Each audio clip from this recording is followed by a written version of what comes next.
Okay, so in the last video, I added where it would, like a lot of these, like 13th chords, originally in the music that iReal Pro has, they just call them 7th chords. And that's kind of standard, but a piano player, when they see that, they're going to play the 13th and they're going to play the 9th and Lord knows whatever they're going to play. But it's going to be more than just those 7th chords. 7th chords are vanilla chords. They're great for light pop tunes, nice Hawaiian tunes.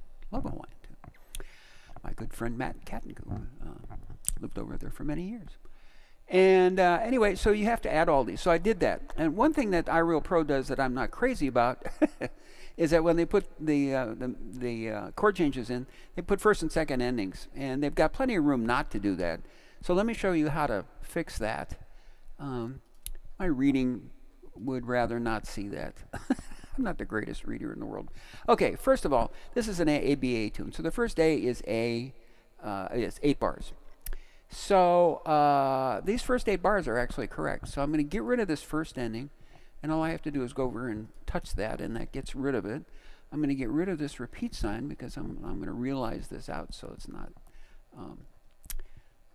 repeated. So, and then also, in order to move this over, check this out. I highlight this area here, and then you use this little arrow up here, and it's on iPad the same way. It's two little arrows.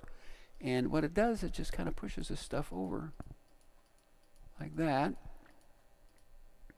Bingo. Okay, so now, and I'm going to get rid of the second ending because I don't want any endings anymore. Just beginnings. So I need to copy this. Here's the A. There's the second half of the A. So I need to copy this here. I'm just dragging this across. Copy.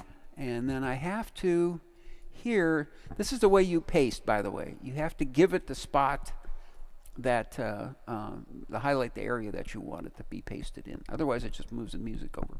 So now I have an exact duplicate of this, which is a little more information than I need. I want to get rid of this repeat sign.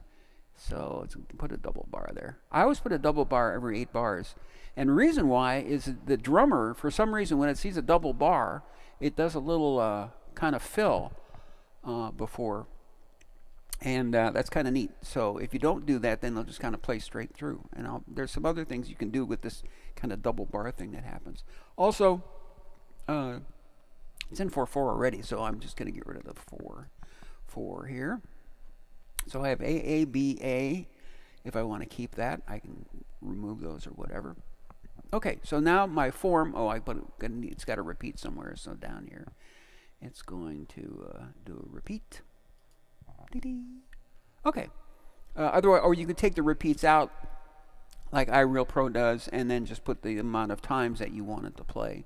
But then you have to stop it somehow, which is fun.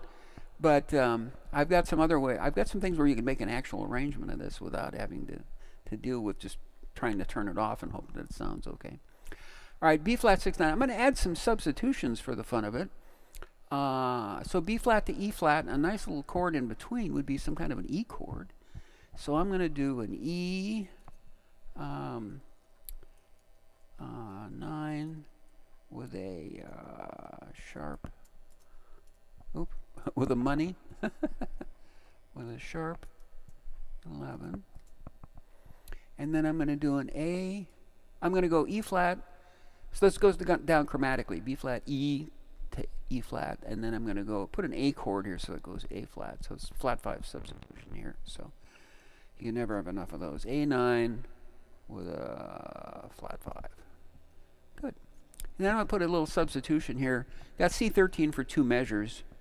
So I'm going to put the C13 here.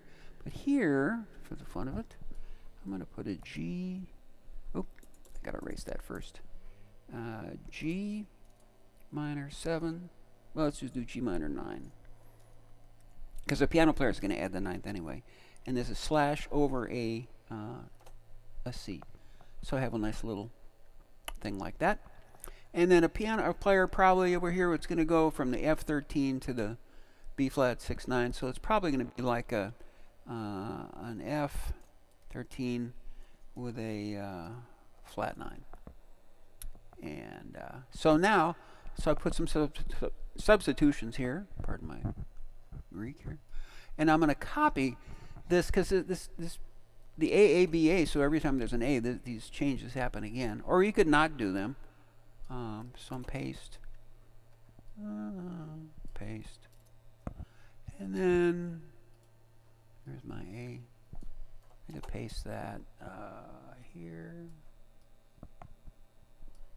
Ding. And I could paste it here. So I'm adding chord changes. Make it a little more kind of, I don't know, more fun. So another one I can do is, it says B flat for 2 measures here. What I'm going to do is do like a real quick movement here of like C minor 7. Oop. C minor 7, CW7. And then here on the 4th beat, I'm going to put a, since I'm going to move the bass line up.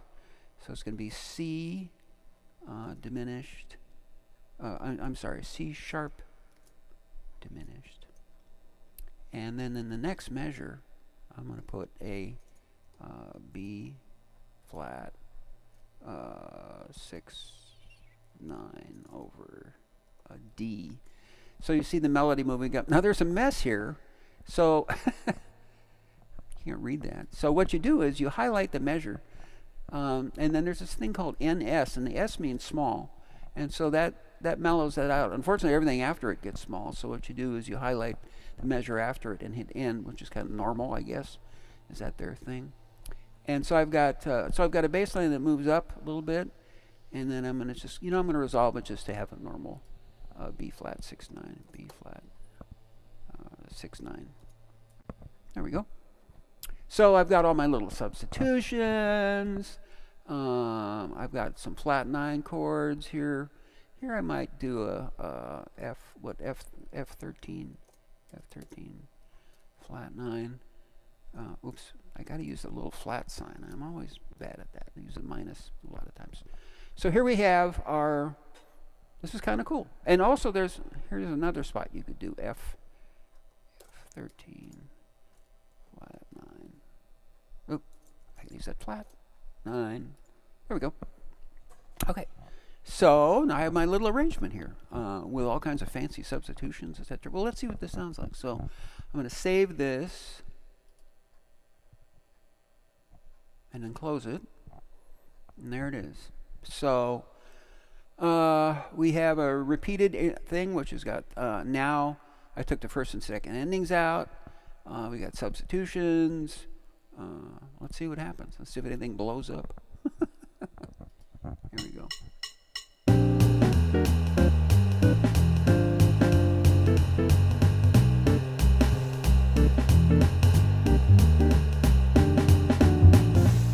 How about that? Hear those things? The subs?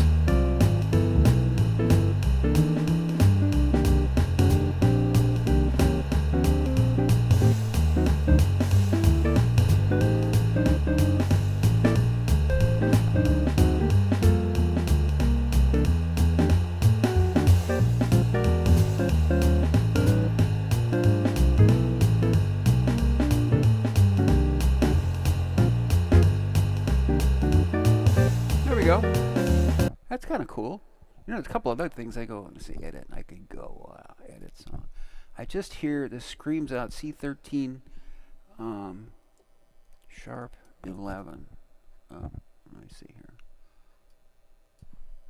C13 and then a sharp 11.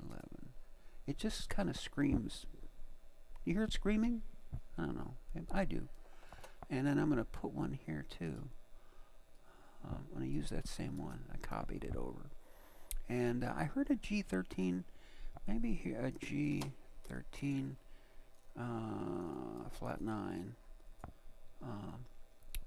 I mean, you can go crazy with this stuff. I mean, you just fill this up with all kinds of crazy stuff. However, I mean, this makes your playing better if you know all these little chord changes. Let me save this. Ding. Close. And let me see what it sounds like. And also, I'm not crazy about the click in the front. If I'm playing piano or I'm sitting in front of this thing, I don't need to hear really, let's see, what do we got here? cowbell, drumsticks. I don't need to hear anything actually, so I can leave that out because it'll show me the 4 bars with a graphic. So 3, 4, boom.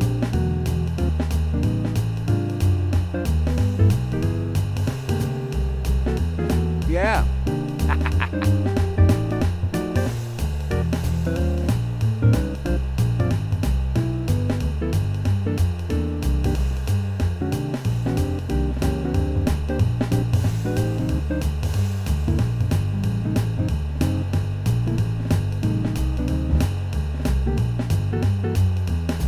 The little plus 11s are cool.